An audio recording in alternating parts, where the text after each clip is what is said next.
welcome to it's the final one of now ended season. It's the OLBG English Premier League end of season awards. And like all good awards seasons, I have a very capable host with me. He's guided you guys at home through some profitable punts over the course of the season. I'll introduce you now. Gio, good evening. Hello, how you doing?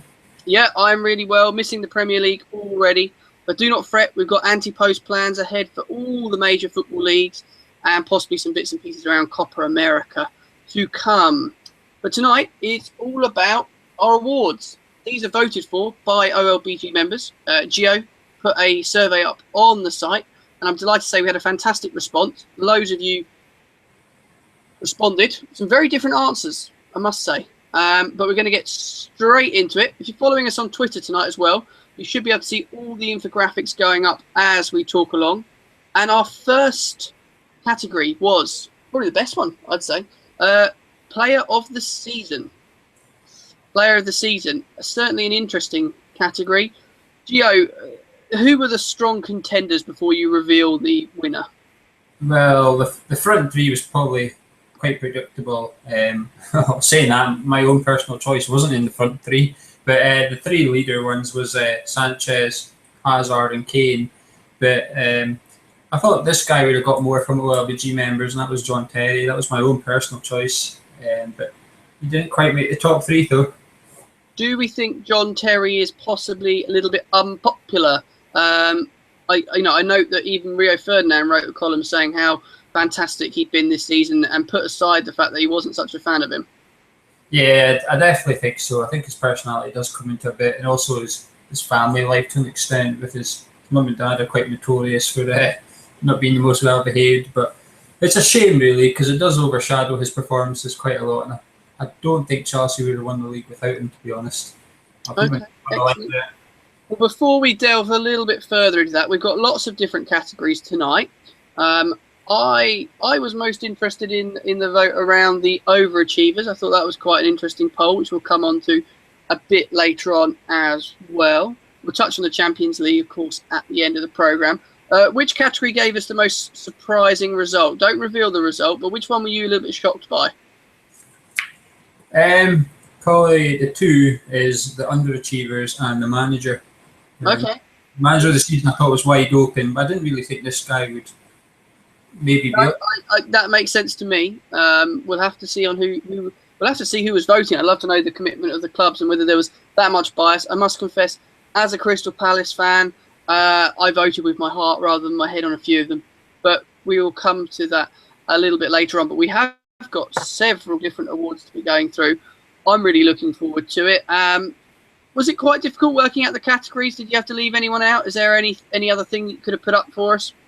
Yeah, there was a few. I mean, I didn't want to make it too heavy, but there was a few contenders. I would have liked to have done most improved player for this season, and I would have maybe liked to have done one for the player to watch for next season, maybe the team to watch, just to see what the OLBG members were thinking. Get an anti-post of an anti-post, if you like, if that makes sense.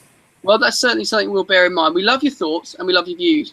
If you're following us on Twitter as you watch tonight, guys, it's a really good way of doing it. We've got some fantastic infographics that will go up. We'll try and share them on here as well. But we want your views. If you think our OLBG members that voted are wrong, or if you think you voted and you've been robbed, let us know. I promise you, this vote is more independent and more scrutinised than the FIFA vote was. There's no dirty tricks here.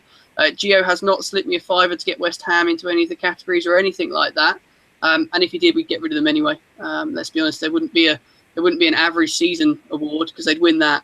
Or fans most disgruntled with a manager, perhaps them and Newcastle would be battling it out for that award. But we love hearing from you. Please get all those tweets coming into us. Drop us a line of a question. If you're watching us after the event on YouTube, you can still leave a question because we may do a follow-up video and we're going to delve a little bit further.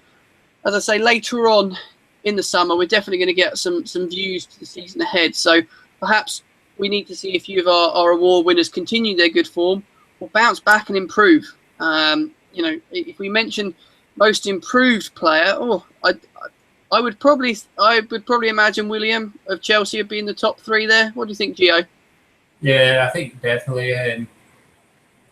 The one that springs to my mind is Jordan Henderson at Liverpool, but I remember on the OLBG forum a while back, well, towards the end of the season, a Liverpool fan posted and said that he obviously watches him week in, week out, and he wasn't overly impressed by him, which surprised me as a neutral, because when I'd seen him, I thought he played pretty well.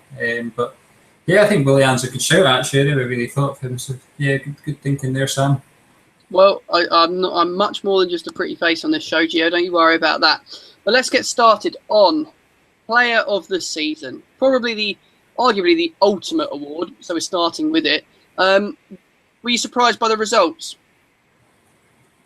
A wee bit, but at the same time, not really. I think if there was one result out tonight that followed the bandwagon a little bit of the football award so far, I think this possibly could have been it.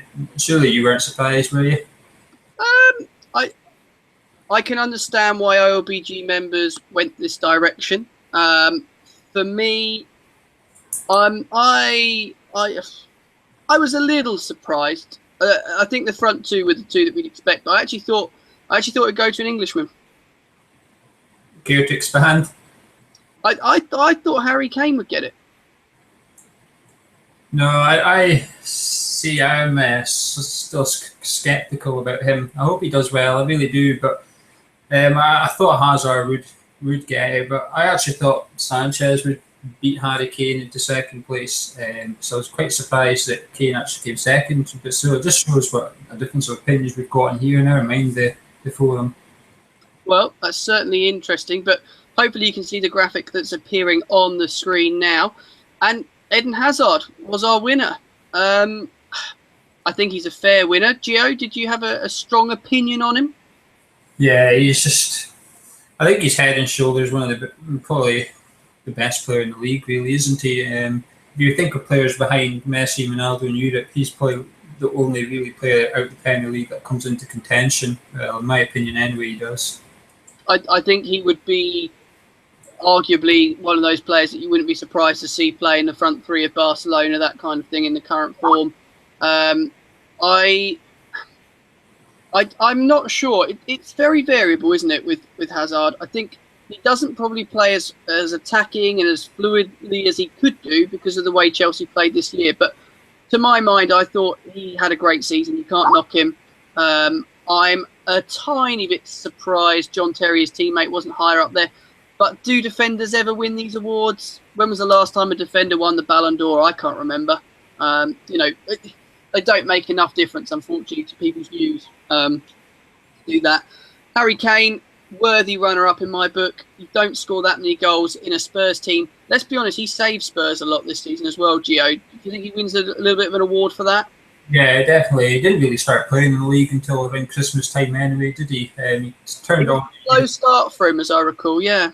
Yeah, he turned on the Europa League and had to be a bit patient for the league. And certainly in the OLBG forum, there was Tottenham fans pulling their hair out as to why he wasn't playing in the league itself. Every weekend they seemed to be a bit stressing as to why he was still on the bench. Who did you vote for? Yeah, I went for Kane. I should have gone for Sanchez, probably.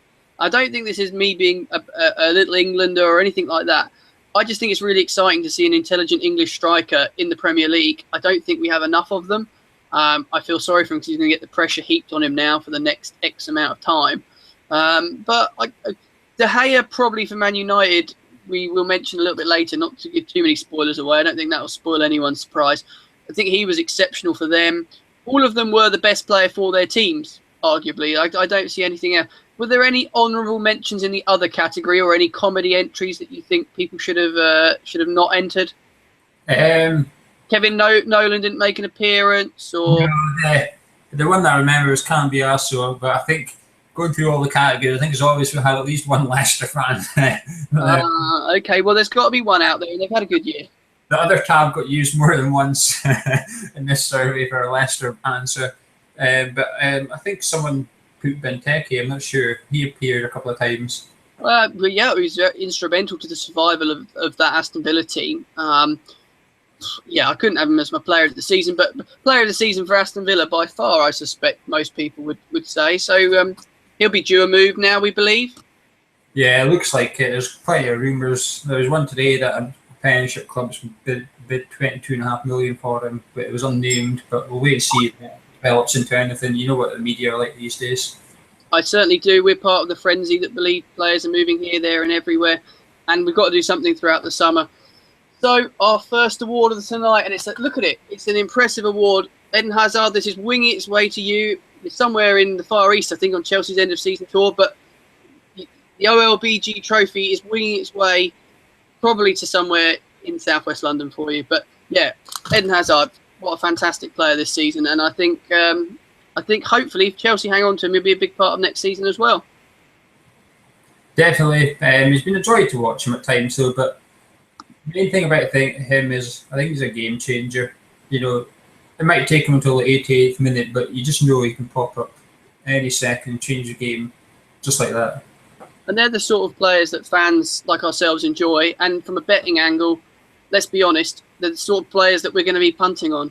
You know, you might like a defender each way for a first goal scorer or anything like that, but, you know, the amount of times it's been Chelsea 1-0, Hazard was the goal scorer, I can think of at least 4 occasions off the top of my head.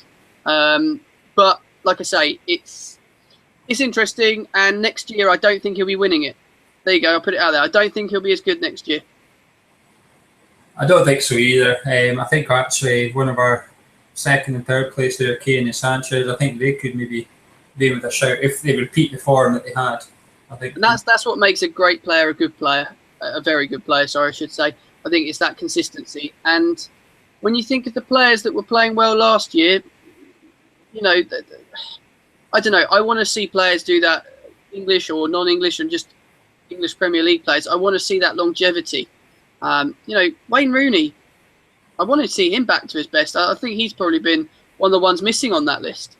Well, we'll come on to Striker of the Year and we'll disclose how much votes Wayne Rooney got for Striker of the Year. But remember, it's the year of Euro 2016. And that usually can see some players up their game a wee bit.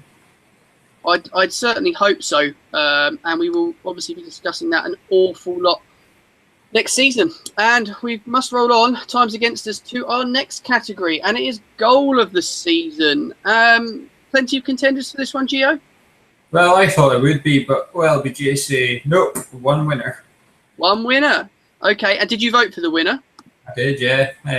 Charlie Adam, I think it was just something that on BT Sports, Michael Owen was making on that this was an easy goal. All he had to do was hit it long and straight, but an easy goal. I'd love to see Michael Owen score an easy goal because I don't think he's done that for an awful long time, has he? Well, they didn't really take up my tweet, but I tweeted him saying, "Well, should you not hit it long and hard against Argentina instead of running around all the players?" But they didn't respond to me. No surprise there, but no, it was clearly a landslide. I've just popped the graphic up there. You get 50% of the vote. Massive, wasn't it? I thought it would have been closer than that, but huge. And it just show, because I think BBC Sport Award went to Defoe, I think, so it does go to show that there's a difference of opinion with ourselves compared to the more major podcasts. Yeah, I'd argue both have fantastic technical qualities. Charlie Adams' goal for me, I think you've got to take into account his reaction from picking up the ball and what he did. That's just as instinctive in my book as Defoe's shot, personally. It was also who it was against. It was against Chelsea at Stamford Bridge. It wasn't like it wasn't like against a mediocre team when you're 4-0 up and you thought you would try something fancy. You know, it was at Stamford Bridge where there's a lot. Was it live on TV? I think it was live on TV. Yeah, it was live on Sky, and you know it was an important game for both teams as well. Let's not forget. So no, I thought he was a really worthy winner, and Charlie Adam himself, I think, has had a fair year.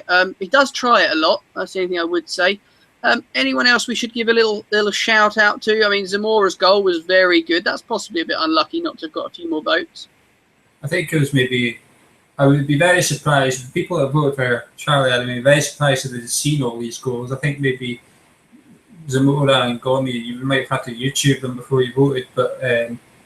Di Maria got the other there, as you can see, got 8%, and I think 2 of them were for Di Maria against Leicester. I missed that one out. That was my error. That chip. Oh, yes, that was an exceptional. Was that the chip? Yeah, that was the 1-2, and then the wee dink over Schmeichel. Not that it did him any good in that game, because they went on and lost. Yeah, well, that game may be covered later, though. But we don't want to give anything away too much. But no, I thought it was a fantastic award, and I think Charlie Adam did it very well. And Yeah, here's to shooting from anywhere. And can anyone score from further out, Gio? It's one of the things you see just occasionally, isn't it? The last time I remember someone scoring from their own half was Xabi Alonso, but he's done it a couple of times now. It's like second. That was against Luton, if I remember rightly.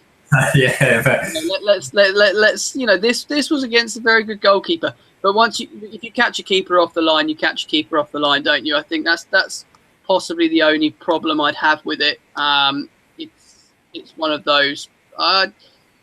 It's tricky. I love goal of the season. I think it's a great fun award. I would say, to be honest, that I think next season there'll be a different type of goal winner. I don't think we'll see another long distance effort like that for a while. When you think Beckham was the last time in the Premier League, we saw one like that off the top of my head. Although we have had Tim Howard, of course, that I was going to say probably my favourite goals of all time, who scored from his own penalty box, which was against, I can't even recall now, Norwich, I think, possibly John Ruddy. Yeah, I think it was. Paul Robinson's been involved in a couple scoring and getting bounced over his head, I think. So was with Paul Robinson. His mobility's not great, so I'm guessing once that ball's up in the air, he's not going to be able to chase it down. He's not the quickest. The one goal I missed out that no one actually mentioned was Matt Phillips for QPR. Oh, against Crystal Palace? Yeah, that's scorcher. When I was looking at the survey, it was also, I missed that one, but no one mentioned it either, so I think it goes to show it depends who you do against to an extent, because it's the top was against Chelsea, second place with Defoe, which was also the derby against Newcastle. So I think maybe the fixtures got a bit of a weight in terms of voting on this one. No, that's absolutely fine. Just flicking through a couple of the comments we've had in. Aaron House says Cambiaso has to be up there for Player of the Year. So I wonder if he is our resident Leicester fan that has voted for Cambiaso, but we may give him a special mention later, Aaron. So do stay tuned or catch back up with the video when we post it later on our social media outlets, and you can see if he manages to secure any sort of award or recognition from myself and Gio and the OLBG community. Well, we are rattling through these awards. We've got another one coming up shortly, which I'm looking forward to discussing, Gio. We're going to be talking about the best signing. Always a difficult category. You allowed players from, I believe, first transfer window and the second transfer window, effectively. Yeah. As long as they featured. January's always a funny window. Some people will say you do sign good players then. Some people will say you don't. What's your take on it? I think it depends on the situation your club's in. I think if you're in the relegation zone, that January window can be an absolute blessing. Try and get a bit of quality. And Sunderland did it with Defoe. He was a January transfer window. So I think it does go to show that it can be used, but it does see some mad transfers, doesn't it? Torres and Andy Carroll. It does sometimes kick off a bit. Never forget Peter Odin-Wingy. I'm sure that was a January, wasn't it, when he drove down the motorway? Off this road. Interestingly, I didn't know this till recently. I was reading and a friend told me, shares the same agent as Raheem Sterling. And obviously that agent seems to be doing anything to get his players out of clubs. So who knows, maybe we'll see Raheem Sterling driving his sports car up to different clubs' windows. Interesting. I wonder, maybe he'll feature in best signing of the season in our next awards next year, do you think? Yeah, he could do. I think he'll be driving his minibus still with all his kids in the back. Where is he? But I think that's one signing that's going to happen, isn't it? I think everyone's expecting him to go somewhere, but it looks like Liverpool are digging their heels in and saying they'll only sell to specific clubs, which is a brave stance to take if Man U are offering the most money and they're refusing to sell to them. You know what? I don't think many Liverpool fans that I've met care where he goes, as long as he goes for the most money and they can use it to rebuild. And Brendan Rodgers needs it. There's rumblings that there's going to be a few backroom staff changes. Always, to me, seems to be the first sign that possibly things aren't right and it's scapegoating or something like that. Brendan Rodgers is going to need that money. He's going to need to develop that squad, and be interesting to see if maybe we'll be talking about him for our Manager of the Year category next season, but I don't think he's in this year's, unfortunately. Well, not nominated anyway. No, definitely not, but we'll wait and see. Anyway, signing of the season, do you think any of Rodgers' last signings would be in this? Balotelli, Markovic? I think there's another category for them, and we'll come on to it just after this one, Gio. Listen, best signing. There's an awful lot that people will look at here. How did you assess best signing?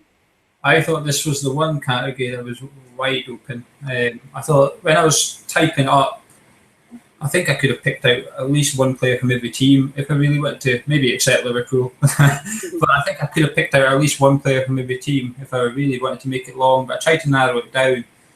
The voting was tight-ish, but obviously there was one runaway winner come at the end of it. But I was really stuck between the top two. The two that came out in the top just... Before you reveal those top two, and I can get the graphic up on my screen, I always think signing the season is a bit deceptive, because I would look at it as, wow, that's a good value signing. You look at it as their output, what they've created, what they've done for a club. Because arguably, if you paid 40 million for a player and he scores 20 goals, that's the expectation, isn't it? That's that bench level for me. Whereas I think, wow, manager's gone out. You look at someone, I think there would have been a very worthy winner of this award had he stayed fit and stayed in form, and it would have been Bojan at Stoke, who they picked up for nothing, I seem to remember.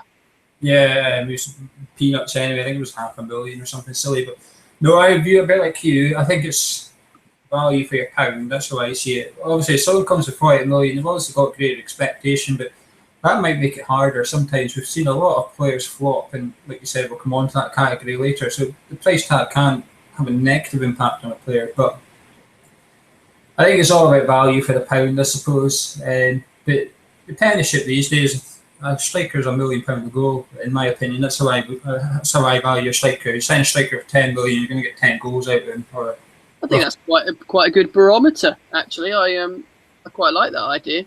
I mean, I think a player like, you look at the possible transfer rumblings that are going on. Someone like Newcastle would kill for a £20 million a season striker, a 20 goal a season striker, and 20 million, in theory, would be small fry for them. Yeah, definitely. That's how I view it. I mean, it's a bargain, and I think obviously the higher up you go, once you're paying 40 million, you're not really expecting 40 goals out of them. But then it does, at the bottom of it, I suppose, if you're paying 3 million, you're only expecting 3 goals out of your striker, are you? So it does have a grey area, if you like. But that's my rule of thumb. And I think Ricky Lambert will be the person that probably doesn't cause your theory to be right. Yeah. I've put the result on the screen now. We finally got hold of it. Do apologise. And it's Alexis Sanchez. Fair? Yeah. I thought, like I said, it was between him and Cambiasso. I think Costa might have won it had he stayed fit for the season, a bit like your Bojan. I think then Fabregas as well had a shout, but tailed off in the second half of the season a wee bit, didn't he? He was really... Fabregas, for me, was one of those players who looked like he needed a break. He lost his form. I'm not sure what happened, but when I remember him playing from the first evening games televised the season at Burnley, they scored that wonderful team goal. I thought to myself, wow, he is going to be Premiership Player of the Season. And then he showed signs of it later on. But he really... Do you think it's the way Mourinho plays him, or do you think he's just not able to get into the games as much as when he was younger? I'm not 100% sure, but I don't think it's any coincidence that Matic also ran out of form at the same time as Fabregas. There's definitely a link there that while Fabregas went out of form, Matic was also struggling a wee bit in front of the defence. I think he had a shout for Player of the Year. He was probably, come Christmas time, he was probably my Player of the Year, Matic, but he was pretty poor in the second half. He was doing a lot of errors, and I think Fabregas was a bit deeper in the second half of the season as well. I think Mourinho tended to try and, like you said, it's just Mourinho's tactics, really, isn't it? Yeah, I just was very disappointed. But let's go back to our winner. He's done the essential thing and led the Arsenal line. He's been very creative, very difficult to mark. You can't fail to give him a 9, 8 out of 10 for what he's done for the Gunners this season.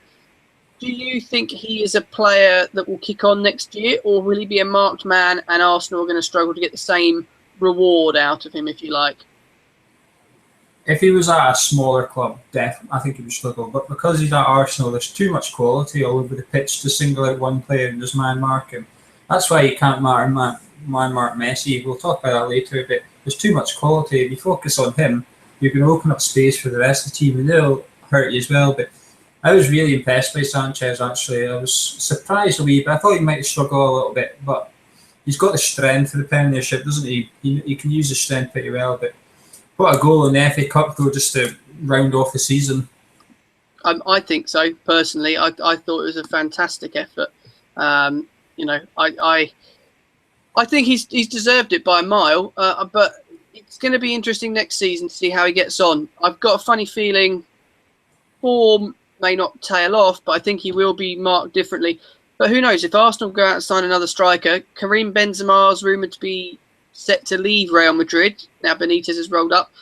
I think whoever he signs for next year would be a very good early shout to win this award. I think he is a fantastic player. And he is the reason Ronaldo scores as many goals as he does. Yeah, I think so. I know you're a big fan of him. We spoke about him before, and definitely a bit. I just hope someone at Liverpool decides to try and offer that switch with Sterling and Benzema and just try and get the switch. Value-wise, I don't think there's much in it because obviously Sterling's got longer to go and Benzema's slightly more proven, but I would like to see him at Liverpool. No, absolutely fine. Fair enough. So our award, it's gone to Alexis Sanchez, and we've got a lovely trophy for him. That's going to be winging its way across to the Arsenal HQ, and they can pass it on to him. Possibly going to have a busy summer as well. But yeah, like I say, we must now move on to our next category, and this is a nice one. This is where we get to put the boot in. Worst signing of the season. Several candidates, I believe. Probably only one major winner, would we say? There was, but I never voted for him. Did you vote for him? I think I did, actually. But tell us who you voted for, first of all, Gio. I voted for Man U's player. Guess which one, though? Falcao. No, I went for Di Maria because, again, like we just spoke about, it's all about expectation. He came with a hefty price tag. And Falcao was a loan player. Okay, he was expensive, but I don't think he was utilised very well. I felt sorry for him. I think being played in the under-21s a lot in that. And like the guy at the top there, as you can see on the screen there, and the guy that came out on top. Poor old Balotelli. Was anyone expecting him to have an amazing season, though? He was the most bizarre signing. We've both spoken about it extensively to each other personally and on here before. Appreciate we didn't start this at the start of the season last year, so it's been quite hard to judge. But he's not had a crack of the whip, really. He's not had 20 starts playing 90 minutes. Whereas Falcao, I'm sure, if you looked at the stats, has played more game time. Yeah, definitely. I think it's harsh on Mario that, but again, is it because of his personality, a bit like John Terry, that he stands out and everyone remembers him? Well, he was 14 million, wasn't he? And I suppose they've not got really any reward on that when we look at the goals to price tag ratio. But I do think Di Maria's disappointed me more in the sense of what he looked like he was going to do at the start of the season and what's actually happened. Do you think he will get moved on to Paris Saint-Germain in the summer?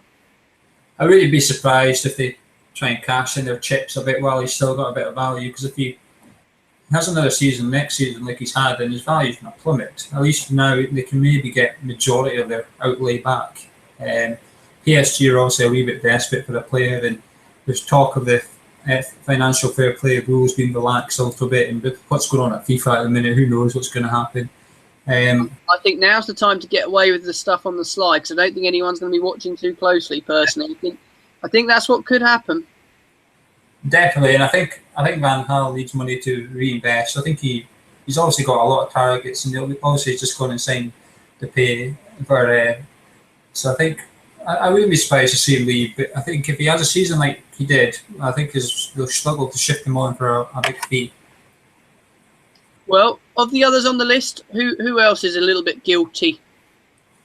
Boy, Mangala, he was awful, was he?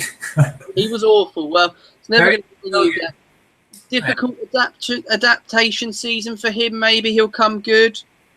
Perhaps. You've got to have a lot of patience with him, I think. But I didn't even see much potential when he played. That's the problem. It wasn't like, a bit of rough around the edges. It just looked like he was on a different planet. Like Vincent Kompany at times. He was awfully wild, I thought.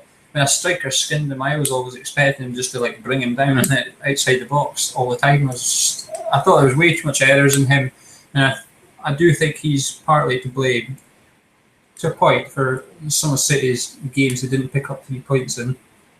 Yeah, you know what though? I think Balotelli wasn't a massive success at Man City, but I think he was able to score goals and do things that he should have done. So for my money, I don't think he was that bad. I think this is a bit harsh, and he may well get moved on this summer. Apparently he won't. I would love to see him given a proper... If the team was based around him, he'd score 20 goals. Yeah, I think but so. it won't be at a club like Liverpool. He will end up going on a last-minute loan deal back to a Milan club, I'm sure. I cannot see him staying for all the tea in China. No, I don't know if Liverpool's style suits him though. He's a big lad, is he? I think he'd rather have the ball hung into his head, whereas Liverpool are a bit tippy-tappy, but it's a shame, really. I think it's just a move that hasn't worked out, and you just have to put it down to that. I think he's definitely got talent. He's definitely got potential. I don't think we've seen the best of him yet, and I don't think we'll see the best of him at Anfield, unfortunately. No, and I think the fans have been relatively patient, so he's going to have to get the award, I'm afraid. I feel bad giving it to him. I'm not even going to hand him over a trophy. It's just too mean. But honourable mention for, obviously, Rio Ferdinand retiring. Went out with a real whimper for a man that was quite a defender in his prime. I think he just got caught up in the collateral damage that was Harry Redknapp at QPR, don't you? Yeah, I think he also had personal stuff going on. Obviously, the past, Yeah, unfortunately. But it does explain why we didn't see him at all. Yeah. So I think I was maybe a bit harsh putting him on there, but I think I put him on there because when he signed, you thought he's got to be a key clog in the QPR side, and he's the weakest clog, actually. So that's why I put him on there. No one voted for him, so no one agreed with me. Yeah, well, listen, it's all about opinions, and yours was wrong in this case. And Mario Balotelli, you are the worst player. Get back to Serie A. That's what OLBG members are saying. Sorry.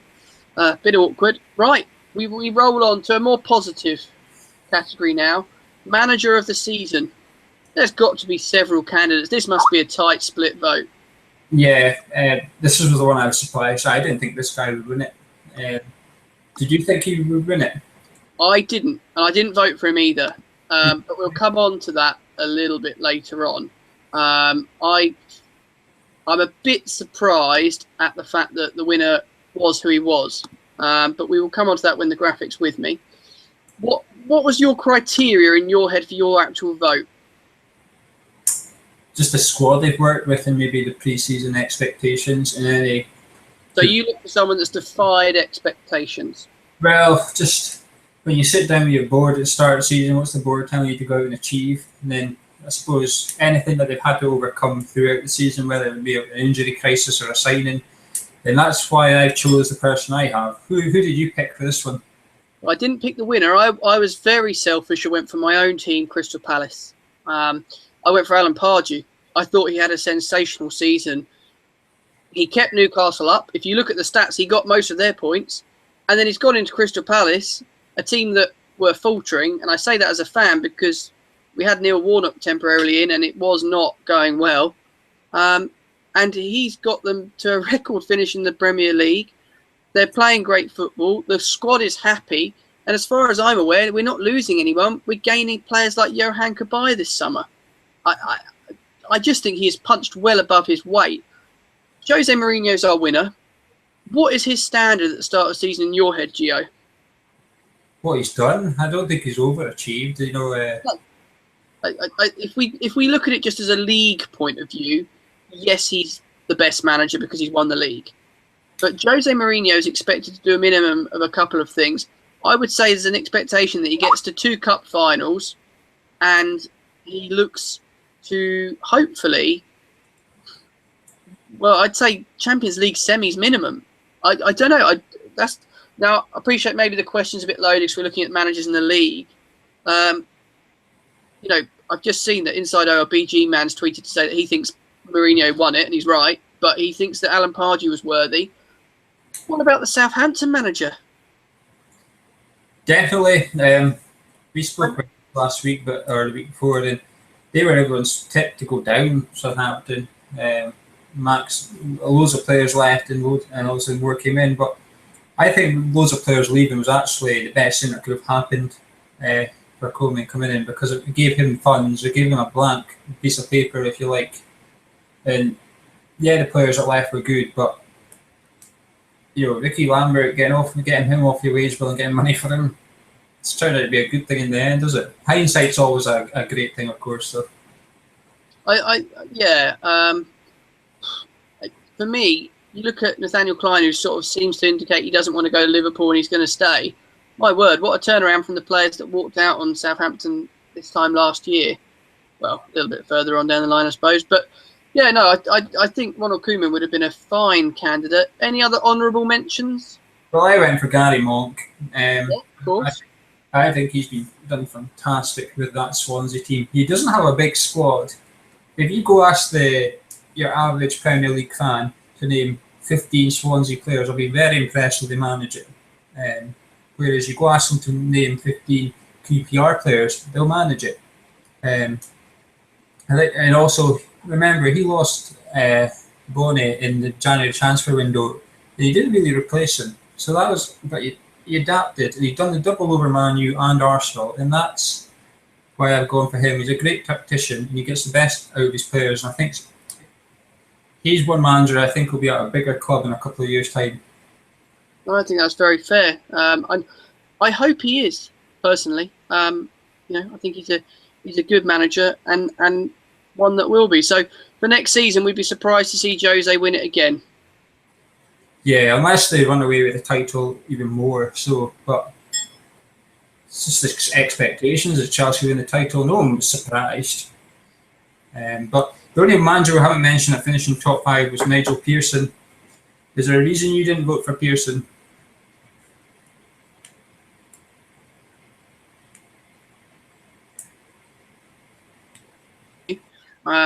Don't forget. Oh, you're back, Gio. Yeah, you disappeared there as well.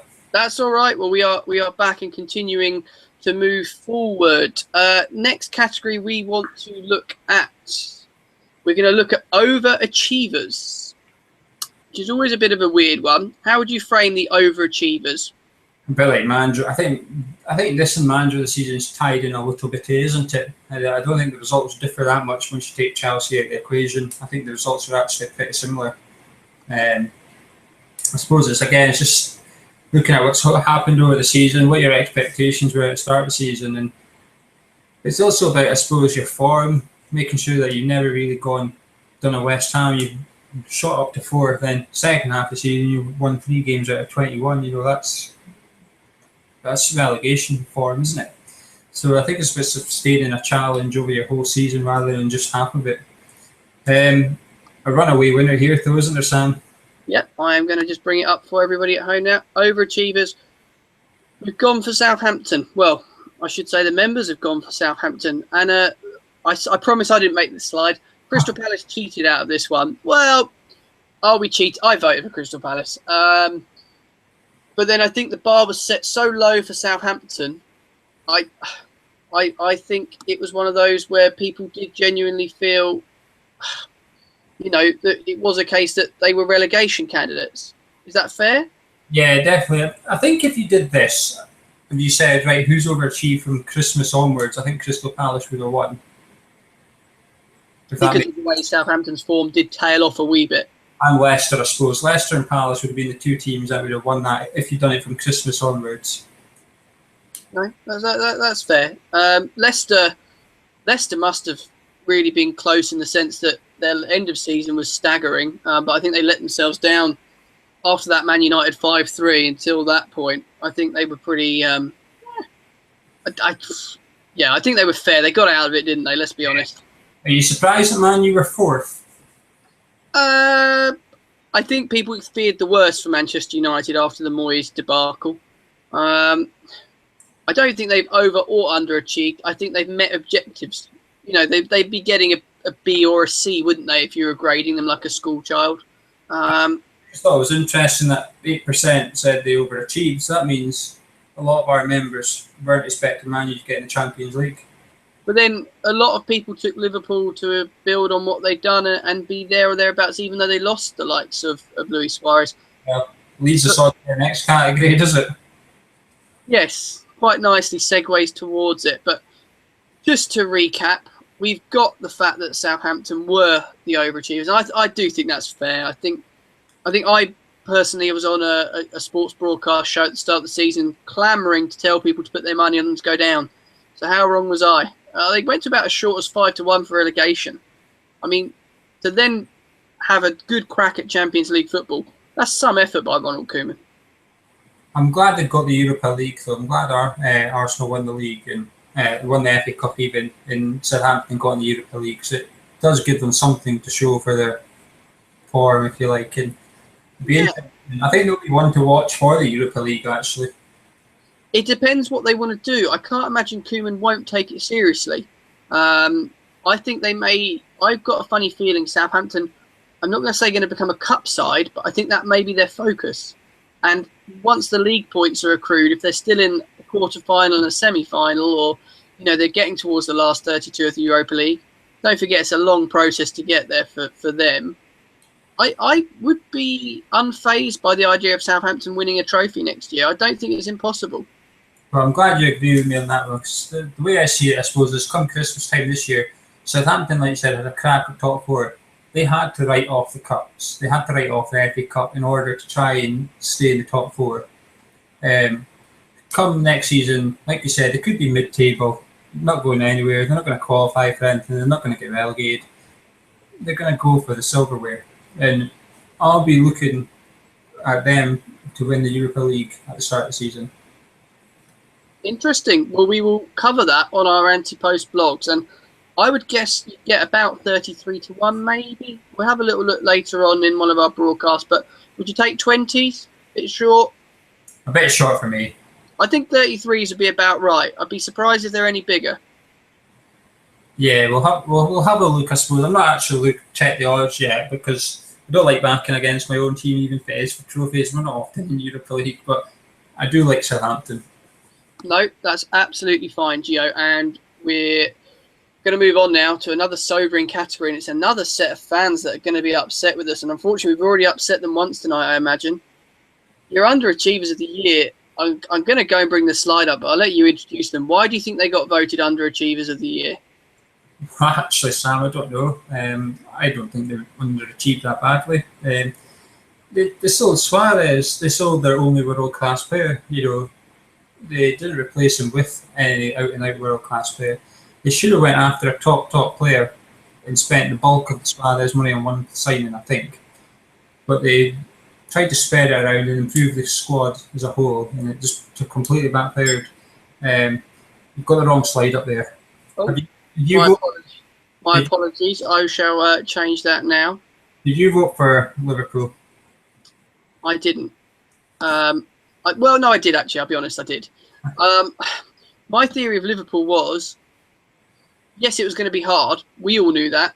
If I knew that as a football fan, that changing a squad's going to be difficult, why didn't Brendan Rodgers deal with it more adequately? Do you think he failed, or do you think he genuinely believed that that was what he was going to do and he didn't do it right?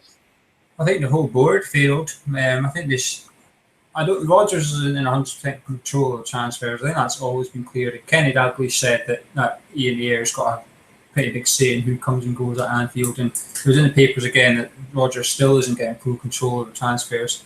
So I think he's a bit hard done by, because he's taking the flak for this. But I think they messed up that transfer window badly, a bit like Spurs did a year ago. Well, it's difficult, isn't it? You mess up a transfer window, it's going to come back to bite you in the bum. And sometimes you can't escape it. One transfer window can be enough to sink you. Hull City probably didn't do the right thing in January. I think they felt they were safe. There was issues at the club and they didn't invest. Let me just bring that graphic up for you guys at home now. It's on the Twitter page as well. You can keep tweeting us in. Interesting, just had a quick tweet from a Southampton fan who is adamant that Ronald Koeman should have been manager of the year. I don't blame you, but we're underachievers now. You'd be delighted. I expect Southampton fans to be delighted to see this chart I'm about to put up. Yeah, definitely. Considering there's 3 teams on there that were tipped for the Europa League spots, maybe challenged for the top 4, and Southampton's nicked a spot of that off them and finished above Everton. They finished above Everton, but the team I actually voted for on this, which didn't get as much backing as I thought, was Tottenham. And it's not because I'm a West Ham fan. Before anyone says it's because I'm a West Ham fan, it's not. You'll back me up on this. I've praised Tottenham enough on this show, and I've backed them. You have. Through gritted teeth, you do tend to give Tottenham a fair reward. What's your reasoning behind it, Gio? because they'd had a year with their signings. They'd had a year to gel, unlike Liverpool.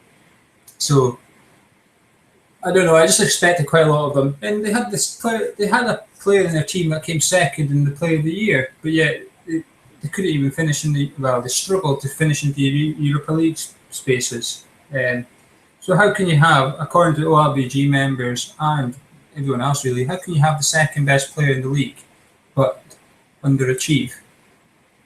I think it's very hard to say that the Spurs met objectives, because I think their objective every year must be getting the top four. That's all they seem to, that is their goal. And I don't see him doing it. I really don't. I'm not saying Pochettino's a bad manager, but unless something remarkable happens, they get Bale back on loan. I just can't see it. I can't see that team. I suppose the one thing you would say is the manager's had a full season with him now. Yeah, but I think he's actually done okay with some of the players that struggled the season before when they spent the Bale money. I think Chadley had a really good season. And I think you've got to say well done to the manager for that to an extent. But this summer is crucial for Tottenham, especially if a bid comes in for Hugo Lloris. You need to replace him. And who do you get if he goes? We'll wait and see. Shall I tell you who deserved to be underachievers of the year? And they had a good crack at achieving something. That's Everton. Yeah. I think in hindsight, we knew Liverpool had problems. If I was Brendan Rodgers, I probably wouldn't have spent as much money in the summer, and I would have maybe held off. And I think you would have got more sympathy. And maybe spent a bit more time bedding down these players. Maybe he should have bought more effective Premier League players than just splashing out. He certainly needed a few defenders. Everton, to me, have a very good squad. First 11, if you like. Why didn't they do better in the league? Was it the Europa League that drained them? Or, Everton, for me, I think Martinez got a little bit lucky to escape a bit more criticism. Yeah, he's got the likability factor to him. He's got but if you look on the LBG forums, Fair Franco and Under the Rule were Everton fans. They've been quite critical of Martinez actually, and I think they've been getting a bit frustrated towards the end of the season. They did climb the league, and it kind of maybe just saved them a little bit of climbing up the table towards the end. But can they use that though? Because Liverpool and Tottenham were in it, but yeah, they finished up in the 5th and 6th spots. Very good point. Well, the award goes to Brendan Rodgers. Sorry about that, Brendan. Hopefully, better luck next year. You won't be the underachievers, and maybe Liverpool are overachieved. If they get in the Champions League next year, we'll say they've overachieved. Yeah, and James Milner will be signing of the season. Listen, I don't think he's going to be far off the best player for Liverpool next year. If he is signing of the season, can we get that Liverpool fan that sings on the show? We will try. You may have seen us tweeting out the singing Liverpool fan. He's an odd man, but I'd love to have him on. James Milner, of course, would bore us all to tears if you believe the boring James Milner Twitter account. We must whiz through to our next category, and it is a good one.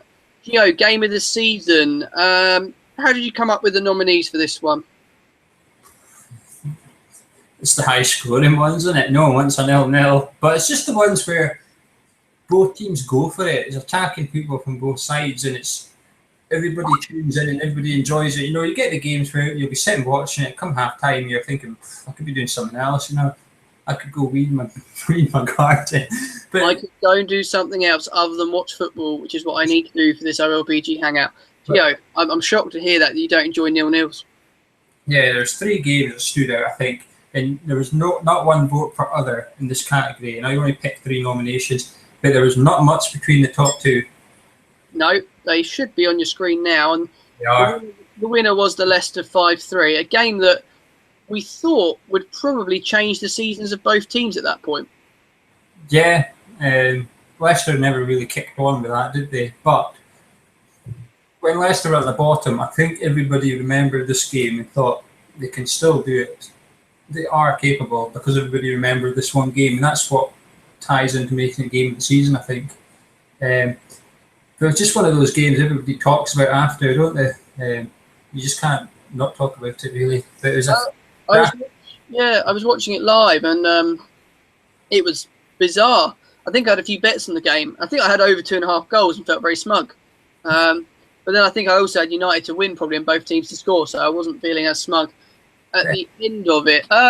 Quality of the games this season, a bit disappointing. The Prem this year, not been quite the most entertaining league out there.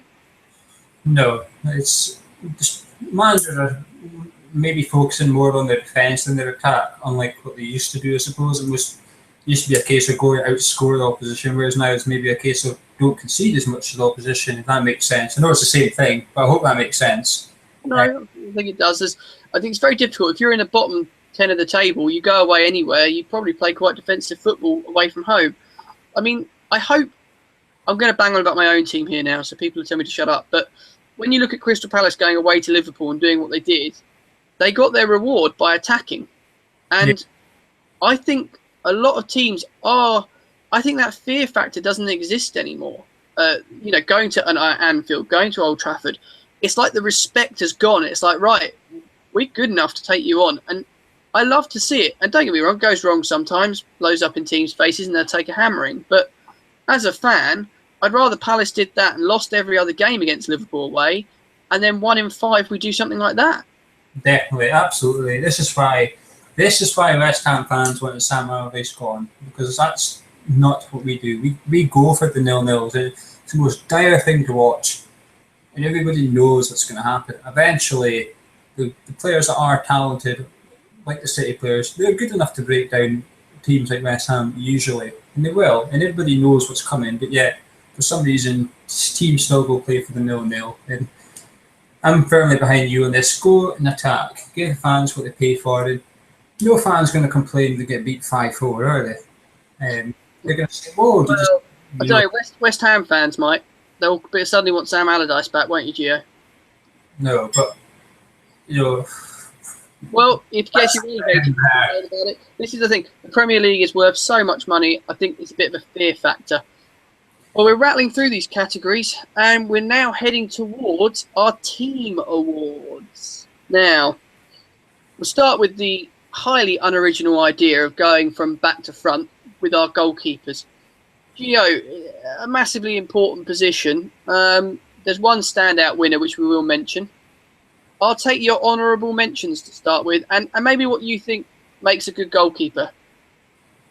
How much points does he win his team a season? That's why I sum it up, and that's why I did not vote for the Chelsea keeper. Yes, he is a world-class goalie. Yes, he's probably... I think there's 2 obvious keepers in the league as to who's up there, with Lloris in 3rd probably. But this is why I didn't vote for him, because I don't think he's as busy as other keepers in the league. You can see there now, De Gea runs away with it, doesn't he? But that's because he won Man United points on his own. He must have got. I think they worked it out.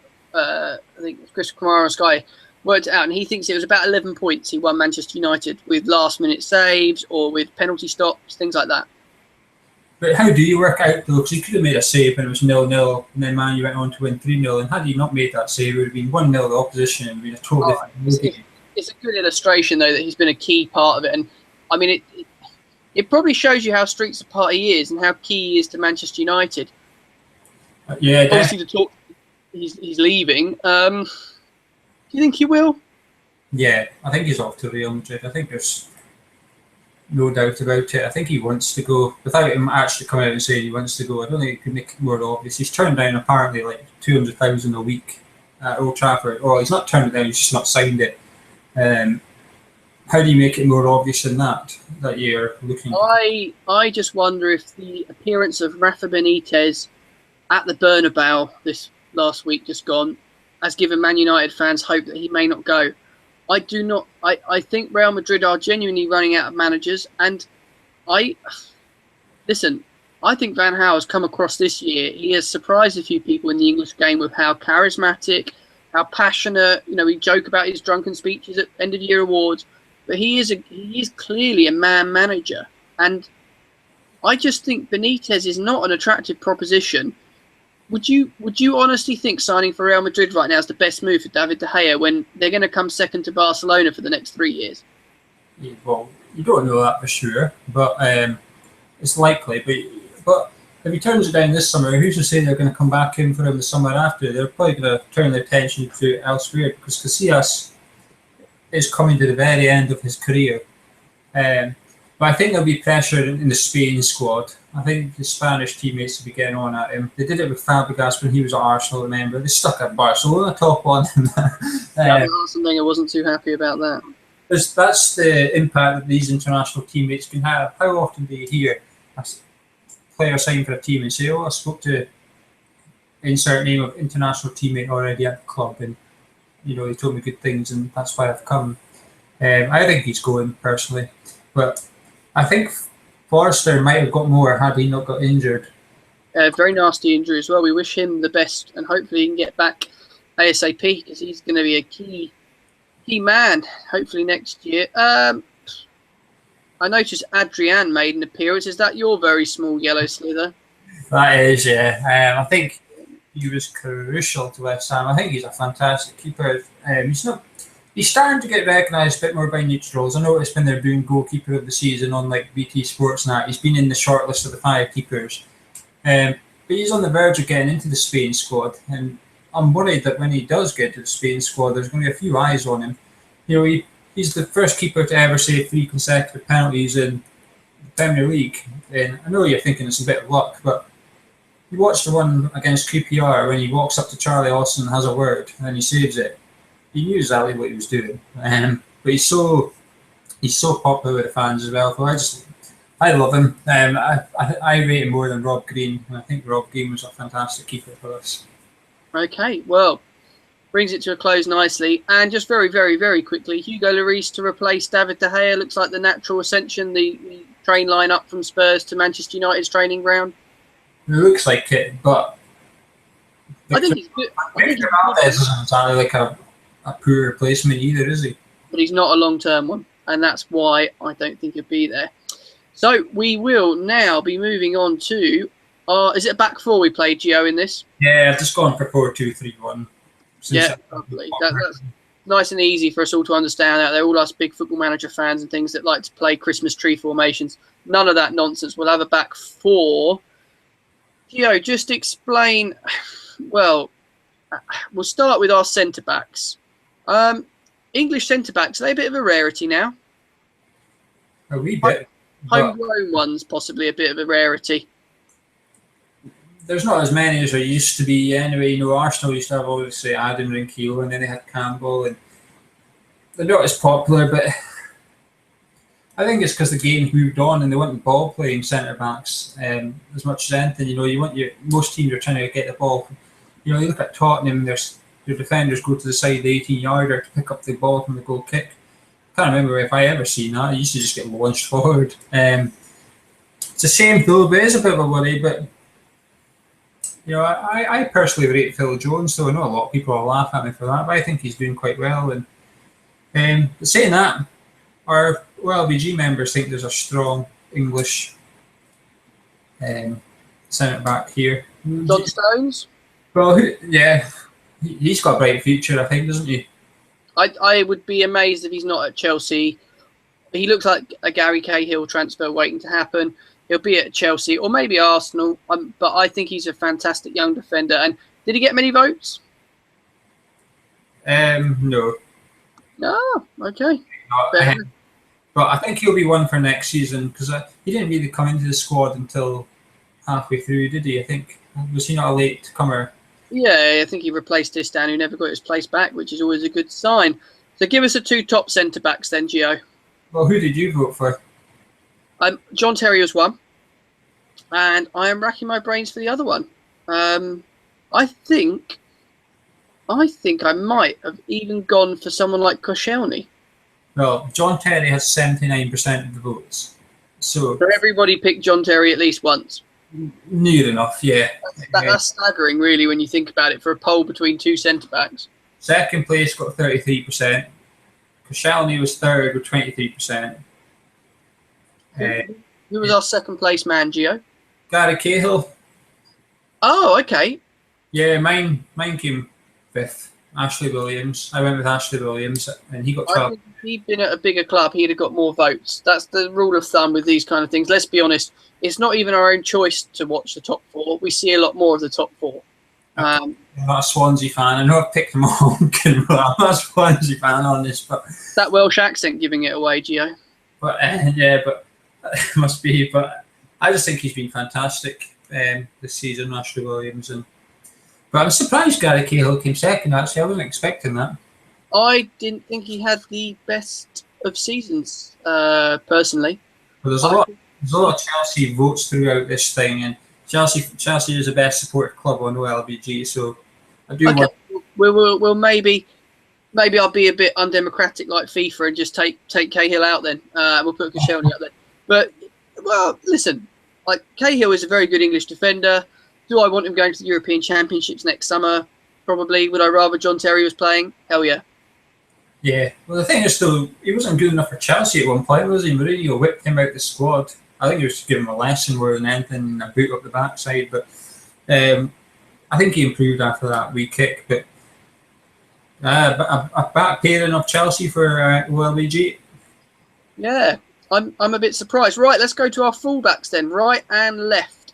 If Nathaniel Klein hasn't won right back, I'll be in tears. Well, you better get your tissues because he's not won it. He's come second. Oh, I was convinced OLBG members would do the right thing and make him their number one. It was my vote as well. He got 23% of the votes for right back. He will be the right back for England at the Euros if he's not injured. I quite agree. I'm a massive fan of him. I watched him from a young age, so possibly I'm biased, ex-Crystal Palace, I know. He is absolutely rapid. He has pace and acceleration that will match any attacking player. Now, when you think traditionally these come from wing-based positions, that is a massive asset. He is also not the most well-built player in the world. He's not huge. He is so tough. Even at 18 years old, when I saw him playing for us when we were getting battered by teams, he used to be able to bring the ball down, beat a man, and lay a pass. That's all you need your fullbacks to do. I know in the modern game we like them bombing on, we like them cutting in, we like them overlapping. He's got the pace to do all that. I don't think his final ball's quite there, but I still think he's a phenomenal talent. And who else would you have at right back? Obviously, I'm guessing it's not an Englishman that's won this award. No, it's the OLBG biasm is shone through here and gone to Ivanovic. Got 43% of the votes. The other ones were all spread about. There was no obvious third place. I think the one thing Ivanovic has over him, and I'm sure our members will agree, is he scores goals. I thought he was poor in the second half. I thought he was like the weak link of Chelsea's back four, and I thought he was having... He got moved around a little bit, didn't he? We opponents a lot more in the second half of the season. I thought he was using his strength and his grit, if you like, and a wee niggly kick here and there. And I thought the fact he was relying on that meant that he was struggling a wee bit in some places. But I do think he's a massive asset to Chelsea, though. As players go, I really like him. I just think Nathaniel Klein's a bit more of an interest. Yeah, right back personally, because Ivanovic can play centre back, and I think if Chelsea went and signed a world class right back, he wouldn't look out of place. Yeah. Do you think Coleman was maybe one of the disappointments of the season? Sorry, who? Seamus Coleman, the Everton right back. Yeah, I think he had a lot of defending to do with that Everton team. I liked him a lot, and he scores goals, which is always catches your eye of defenders. Take a mean free kick. Probably a little bit unfair. Any best of the rest that you want to mention? No, it was all spread about. Coleman didn't really get a mention, but there wasn't much right backs. Them two, they accounted for 70% of the votes between them. So the other 30% was spread about. But I think maybe it depends on who you support a wee bit as to who got the vote. We shall see. Now let's come on to left back. We'll start rattling through these a bit quicker. Probably the most boring position to have to play, having done it myself for many years. Left back. What's going on there, Gio? Who are we liking? This is the category that was up for grabs. I think there was nothing stood out for me. Absolutely no one. I couldn't sit there and go, I want him as my left back. There was 8% between first and third, with obviously second place stuck in the middle. I was maybe a bit biased. I went for my West Ham one with Alan Creswell, who is one signing of the season. A lot of people have been up for us. I think he's been fantastic. I think he's a bit like Klein over on the left-hand side. He gets forward really well. He can take a free kick. His crossing is something special, I think. His crossing is pinpointing. I am gutted Andy Carroll wasn't fit for longer because I don't know why you're surprised. Andy Carroll's never been fit for long periods of time. He was managed right, he would be, but Allardyce broke him. He was like a 5-year-old with a toy. He played him until he broke. I actually think I'm going to put this out there. I'm a bit worried this is going on the internet. I think he may end up going to the Euros as a last-minute call-up when we run out of strikers as a great plan B. I think he is a great plan B. Remember him against Italy for England? Yes. Many moons ago now, it feels like. But he had a storming game. He's just what a great plan B to have on the bench. But like you say, he can't seem to stay fit for more than 3 games. See, the thing is, I think when he came back, he was buzzing. I think he scored 5 in quick succession for us, and he was shot. I think he didn't start a game until like November, December, but within January, he had won the most aerial duels in the Premier League. He only played 7 games, but Allardyce brought him on when he was not fit. He was on the bench because he wasn't fit. Allardyce brought him on, right wing. And he got injured that game, and that was him out for the season. So it's like, nice one, Sam. You just wrecked him again. I think if he managed him like Tottenham had to manage Ledley King, where you just have to wrap him up in cotton wool, I think he's the best player of that type in the league. Probably shows how bad the left-back category is that we've ended up on Andy Carroll. Just to remind us the top 3. Well, who did you vote for in this one? I know you didn't know it stood out, but yeah, I can't even remember now. That's how dismissive I am of the position of left-back. Well, Aaron Creswell came 3rd. Bertrand of Southampton came 2nd, and Chelsea, another Chelsea defender, Azpilicueta came 1st. So you know what? I'm guilty of voting for Azpilicueta now. I can remember. Yeah. Much apologies, but he was a nothing category and he stood out. He's just solid, nothing fancy, does his job, reliable. That's how I see him. Bit like ourselves. Yeah. Right, now let's move on. It was how many holding midfielders do we have in this formation? 2. 2 holding midfielders. Now, I'm going to guess off the top of my head and probably ruin it. Matic must be at least one of them. Yeah, there's 3 runaways. I threw up about 10, 15. The likes of Yaya Toure and Schneiderlin got 10% of votes. But remember, everybody could vote for 2, so it wasn't like 1 vote. So you had, so they got 10%. So that's, if you like, 1 in 20 votes when you look at it. 3rd place is a guy who was unlucky not to win signing of the season. He got mentioned for player of the season from our very biased fan. But Cambiasso came 3rd. Rob Lester fan, I think that's his Twitter handle. He'll be delighted that we're talking about Cambiasso. Speaking of that Leicester fan, Robert Huth got 1 vote for centre back of the season. I know you're out there. That's all I'm saying on that. But yeah, Cambiasso. No, listen, if he was 10 years younger, he'd have been running that team. I voted for him. I thought he was fantastic. I don't think they would have survived without his leadership. And I know he wasn't captain, but there was a lot of talk about him being the leader in the change room and just. You probably have a lot of captains when you're in that situation. You've got players like Robert Huth and a great player in someone like Cambiasso, who I don't know. Is he due to stay at Leicester next year? From what I understand, I don't know if his contract's going to be renewed or he's going to. Not got a new one yet, but I think it's just up in arms kind of thing. But. I'd be surprised if he doesn't get kept on. It'd be a massive gamble to get rid of him because he turned on. I think he was world class. I genuinely think he was world class in that second half of the season. Someone had to be for that team. Who was our other holding midfielder, Gio? Well, 2nd was Matic, so there was actually a winner with 55%, and that was Santi, our man of match for the FA Cup final tip. Cazorla came top. I think it's kind of like a new role for him, isn't it? I would have been worried if an Arsenal player hadn't won one of our polls because they do say that Arsenal run the internet now, and effectively any poll they will win. So that's good news for you Gunners. You've won another award. Yeah, because I would have had Matic over Cazorla, but he is a very good player. He does pull a lot of the strings. Could they run that midfield without him? I think so. Who did you vote for out of interest here too? I think it was Matic and Cambiasso. As I recall. But there were a few Crystal Palace votes that I'll tell you about later on that came out. Oh, I might have even... Is Jedinak on the list?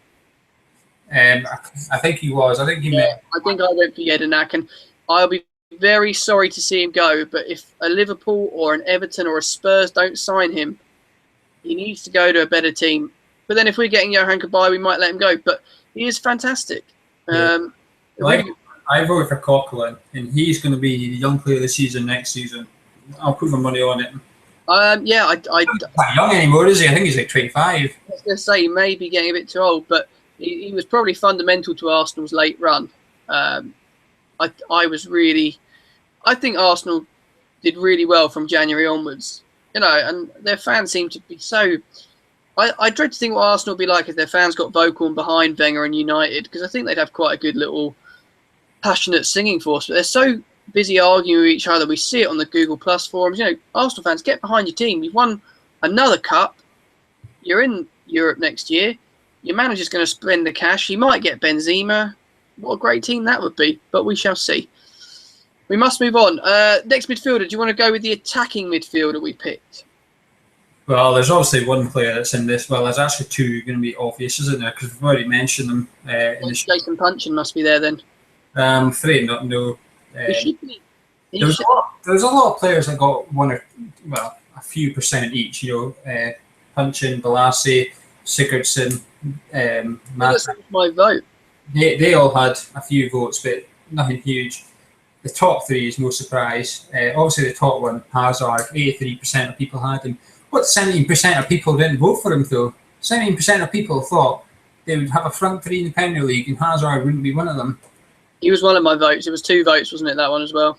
But I'm quite... No, you got to vote for 3. You could vote for all 3. So that was it. Because I definitely had Sigurdsson, and I was thinking you're shouting at me for not voting for Hazard, and I wouldn't have done that.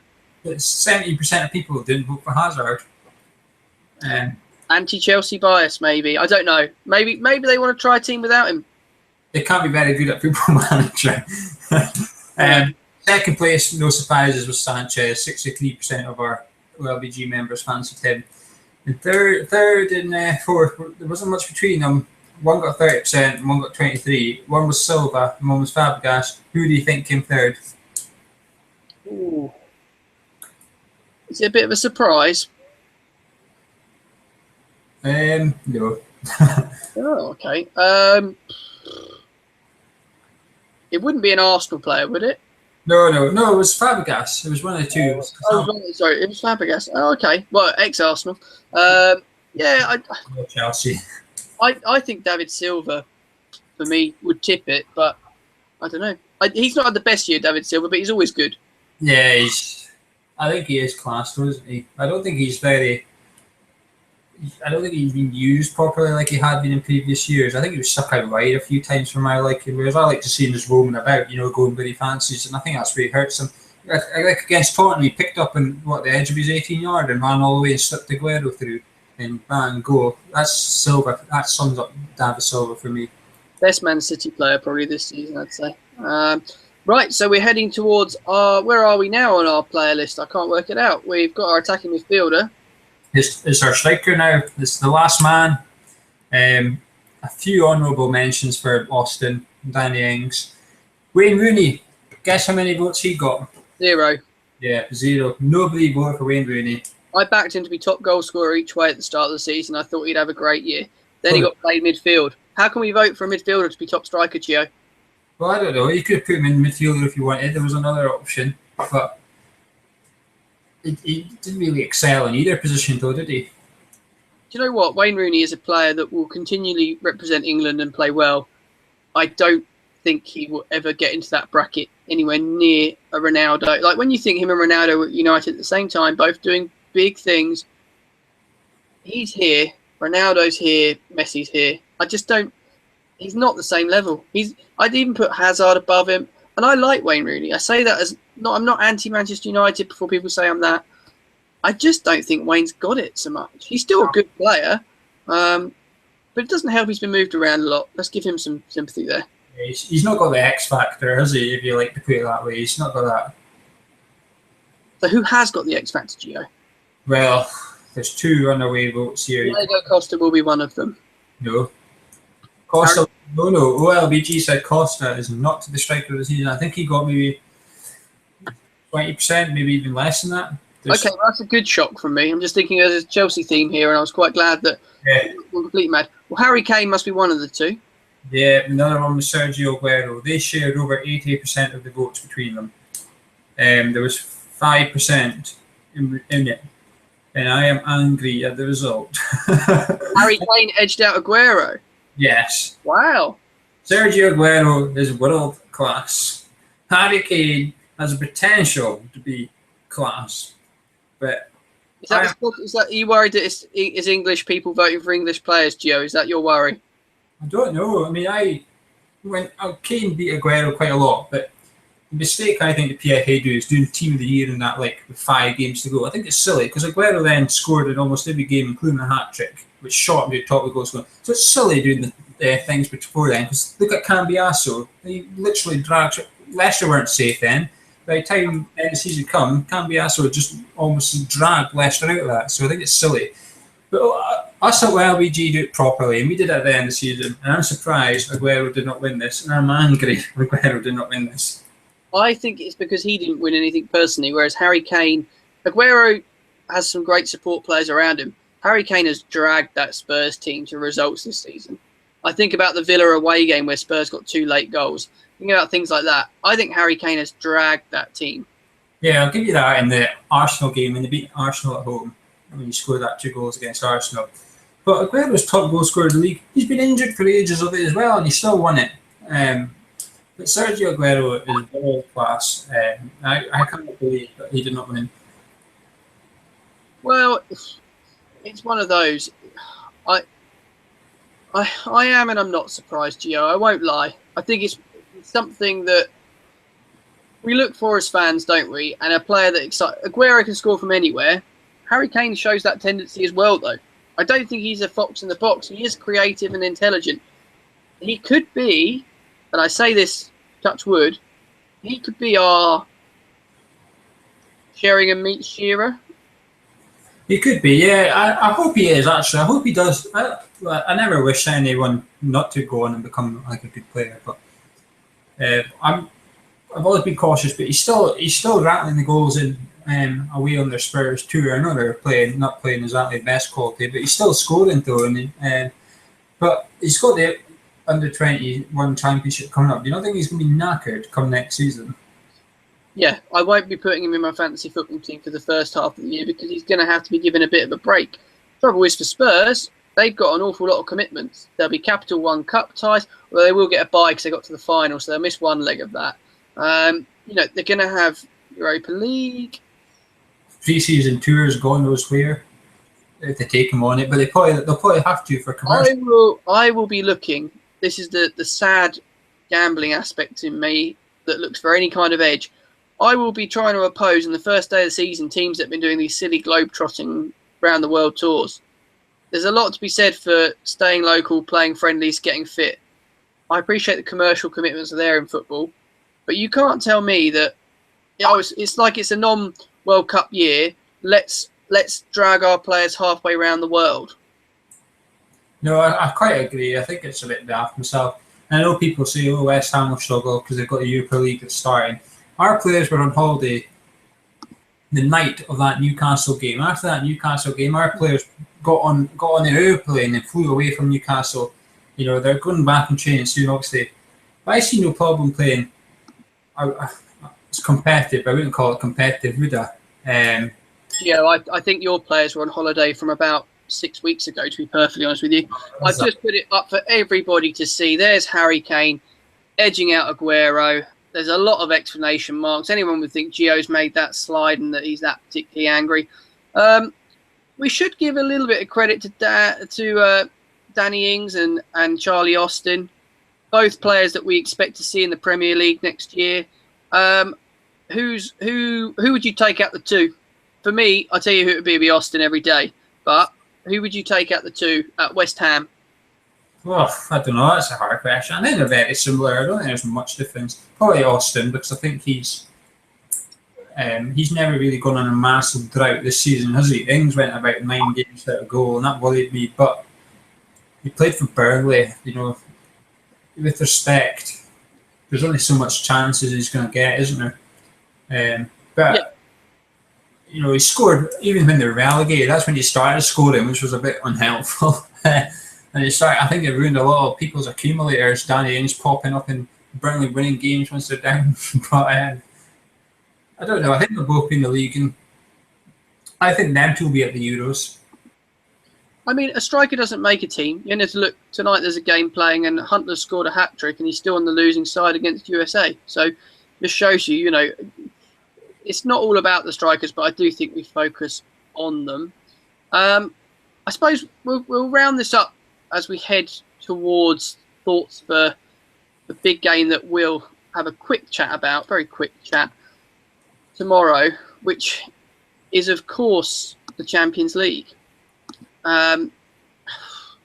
English teams this year, pretty disappointing showing, really.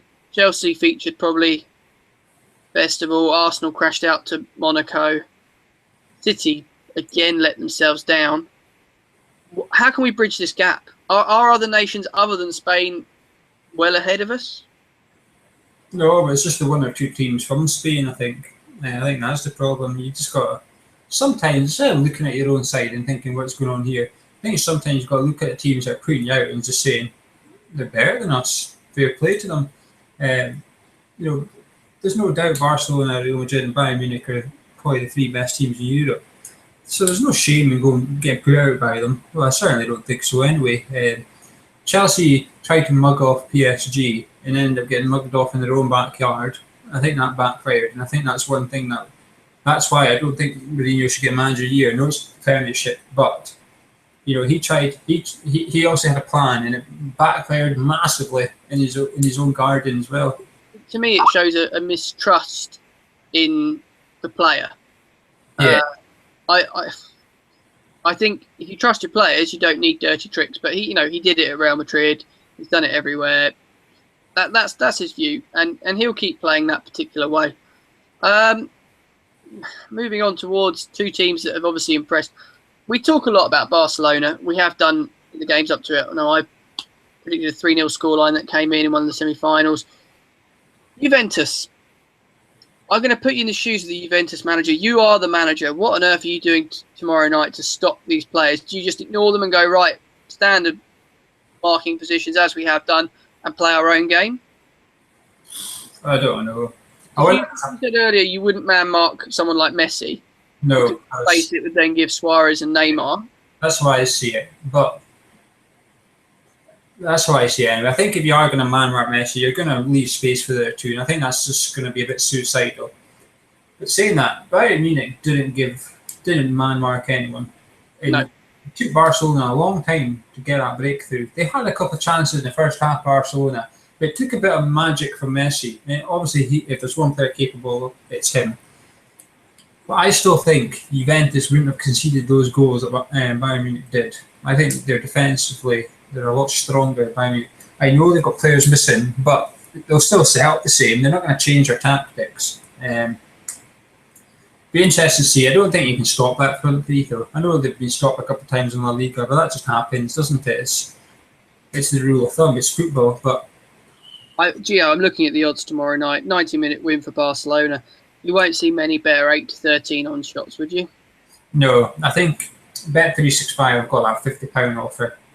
I'd be very surprised if 30% of people are not sticking the first £50 down from Barcelona to win.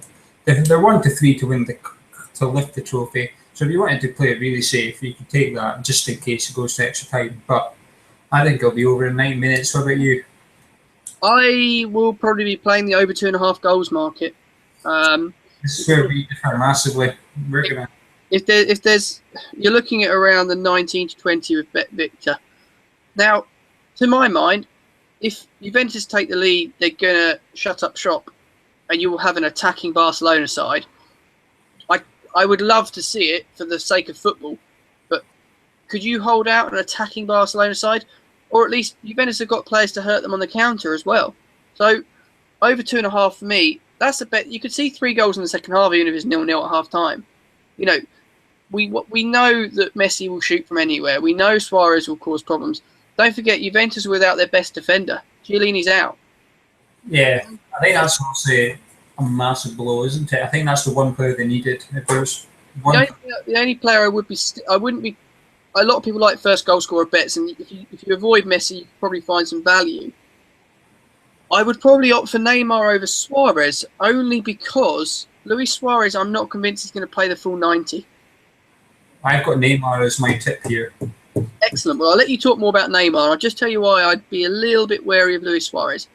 He is a phenomenal striker. He scores goals. He's great. But he didn't play a lot of football towards the end of Barcelona's campaign. I would question whether they were saving him either for this game or it's a case of game management, get him through this tie. They're 2-0 up, and you've gone each way at 11-2, which is a big price, to be fair, for goal-scoring purposes. That's with Bet365. He's as short as balls elsewhere. I always like a player that's going to get you 90 minutes, and you know that Messi will, and you know that Neymar will. Why would you be backing Neymar at 5-1? I can see best price. Well, he's got 6 in his last 4 in the Champions League, including both legs of the semi-final against Bayern Munich. He's got 9 in his last 7 games. Then he went on 2 games without a goal, but then he scored in the final. So he's buzzing, isn't he? He's got to be buzzing. But back to Suarez, I think he's become more selfless at Barcelona than he was at Liverpool. I think he passes a lot more. We've seen that against Munich. He teed up. Where to go?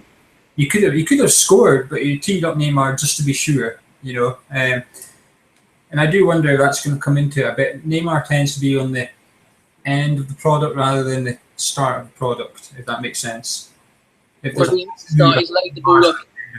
He's probably the quickest of the 3, given his age. So I always see him lay a ball, and I think he's always... And Messi, as he's getting a little bit older, I'm not saying he's not going to score, but he's going to have... For him, it must be great, because it means he can adapt his game, and he will be able to have a long career. He doesn't have to go on those mazy dribbling runs. He can pick a pass. Yeah.